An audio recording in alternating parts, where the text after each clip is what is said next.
नमस्कार दोस्तों। हमारी आज की कहानी है हीरो का सच।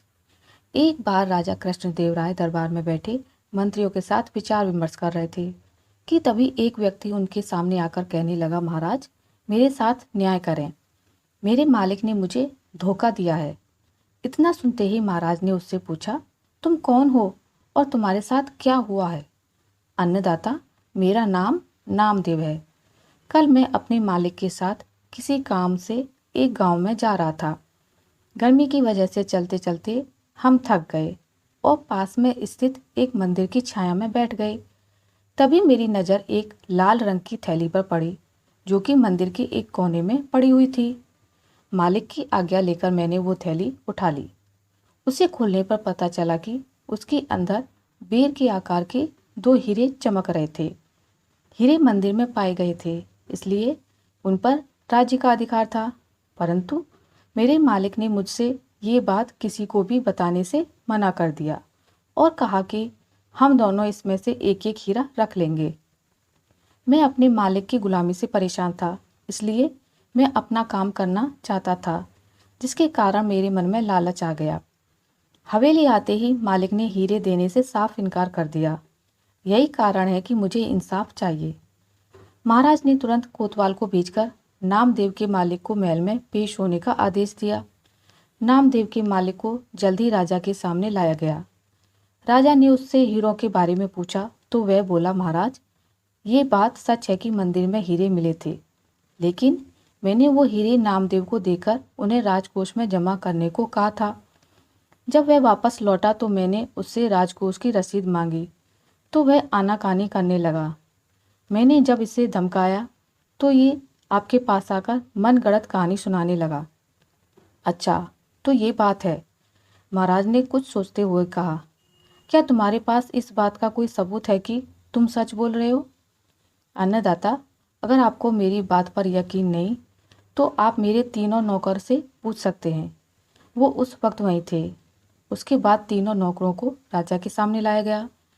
तीनों ने नामदेव के खिलाफ गवाही दी। महाराज तीनों नौकरों और मालिक को वहीं बिठाकर अपने विश्राम कक्ष में चले गए और सेनापति तेनालीराम महामंत्री को भी इस विषय में बात करने के लिए वहां बुलवा लिया। उनके पहुंचने पर महाराज ने महामंत्री से पूछा, आपको क्या लगता है, क्या नामदेव झूठ बोल रहा है? जी महाराज, नामदेव ही झूठा है।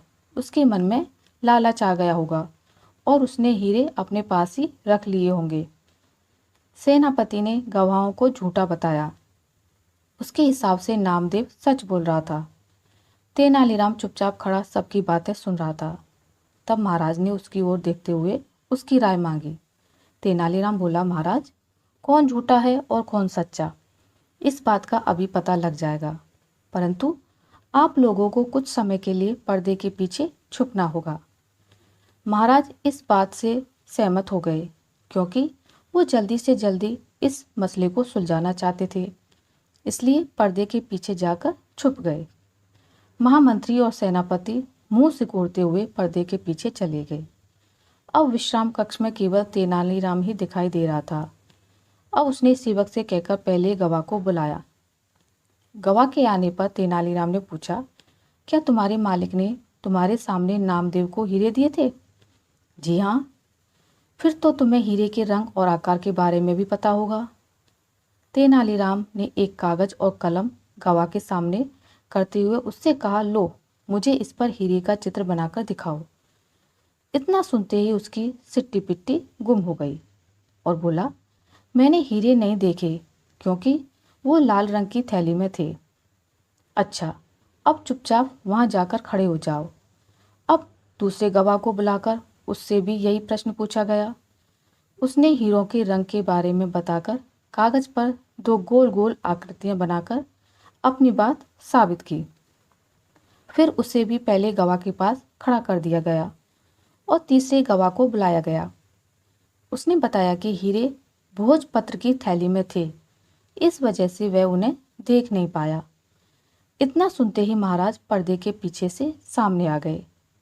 महाराज को देखते ही तीनों घबरा गए और समझ गए कि अब सच बोलने में ही उनकी भलाई है।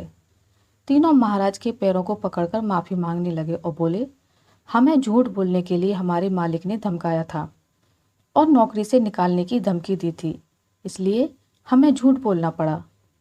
महाराज ने तुरंत मालिक के घर की तलाशी के आदेश दे दिए। तलाशी लेने पर दोनों हीरे बरामद कर लिए गए।